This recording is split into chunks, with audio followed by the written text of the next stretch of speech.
la unidad de procesamiento o de operador. Tuvimos en ambos casos también, y en el caso de procesamiento de datos está claro. En el procesamiento de máquinas, eso sería el lugar donde se trabaja, se ejerce el trabajo.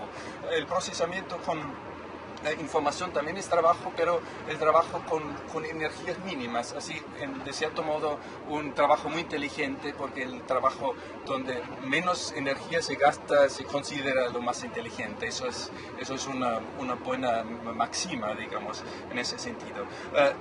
En el esquema de Shannon no se habla del motor, curiosamente, quizás por la razón que se trata de máquinas de bajo consumo, así que el motor no es el gran problema en la tecnología informática, aunque a escala mundial, como sabemos, el sistema de la red global gasta un montón de energía, aunque los componentes gastan mucho menos que digamos que una máquina, una lavarropa o lo que sea en el sentido de las máquinas clásicas.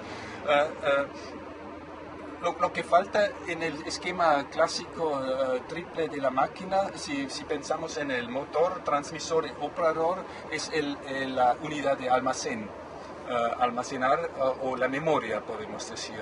Eso es curioso porque, por un lado, claro, una máquina a vapor no tiene un almacén, podemos decir, incluido en su propio funcionamiento. Si pensamos en el trabajo que hace esa máquina a vapor, por ejemplo, cortar algunos objetos, entonces podemos decir los productos que produce, sí, a dónde van. Si incorporamos ese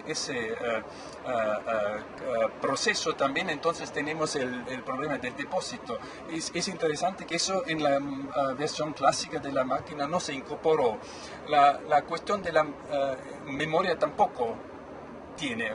Hay teóricos de la máquina ya en el principio del siglo XX que hablan que de cierto modo el desgaste de una máquina es un equivalente de la memoria. Así que podemos decir esa autodestrucción de los engranajes de una máquina puede considerarse como, claro, uno puede analizar una máquina y ver su uso cuando se ve el gasto de la máquina, y en ese sentido se puede usar como si fuera una memoria también, pero solamente de una manera no muy bien usada, como en el caso de las máquinas de información, donde la memoria es un componente sumamente importante.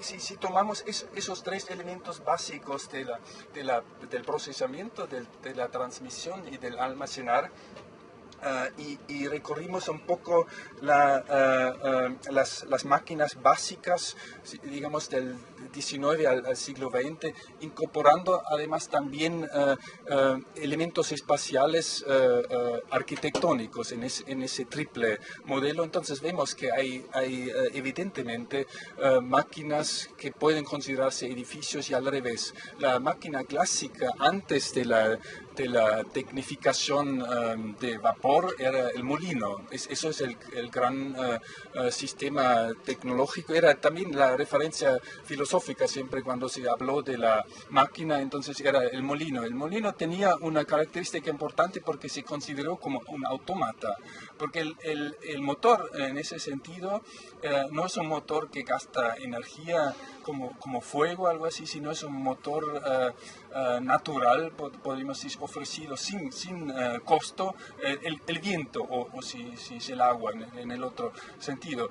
Y el molino como sistema de procesamiento es interesante también porque era un lugar de evolución tecnológica sumamente importante, y vemos también el tema del almacén vinculado con el molino, que nos lleva allá directamente a la cuestión de los silos y de los depósitos que vimos ayer, las lindas fotos de Berdihila Becher. Así que esa trayectoria de una arquitectura que representa esa función operativa de almacenar del depósito en su propio sentido, es algo muy importante, y era desde el principio del siglo XX un desafío importante para gente como Gropius y Le Corbusier, como para una estética también nueva a través de esas formas puras. Así que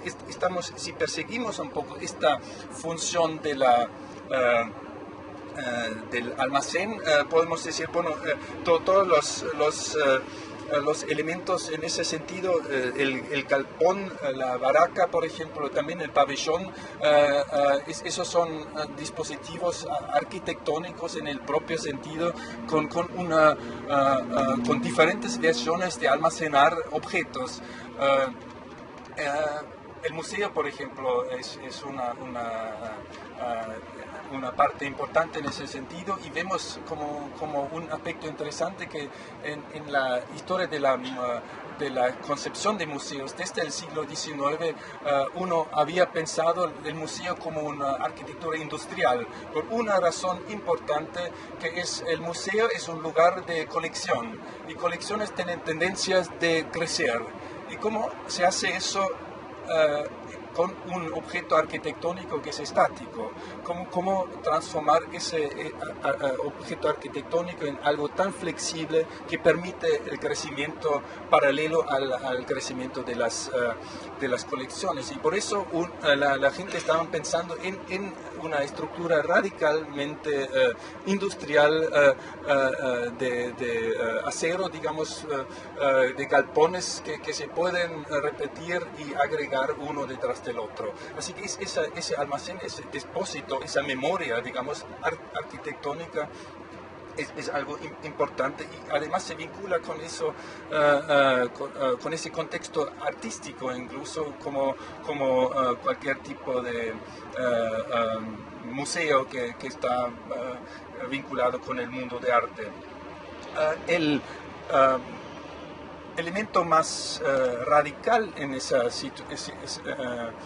línea de la arquitectura de los dispositivos de almacenar, recién pasamos por un camión, son los containers. Creo que eso es un desafío sumamente importante para la arquitectura, porque el container tiene una historia de 50 años. Creo que este año se cumplieron los 50 años. Es un dispositivo sumamente joven, pero absolutamente repartido por el mundo. Podemos decir, es casi algo parecido como el bit, como unidad informática. Eso es la unidad espacial modular, estandarizado, que funciona por todo el mundo. Esa invasión del espacio a través de containers, creo que eso define de cierto modo esa importancia de la función del almacenamiento de la memoria, digamos, en términos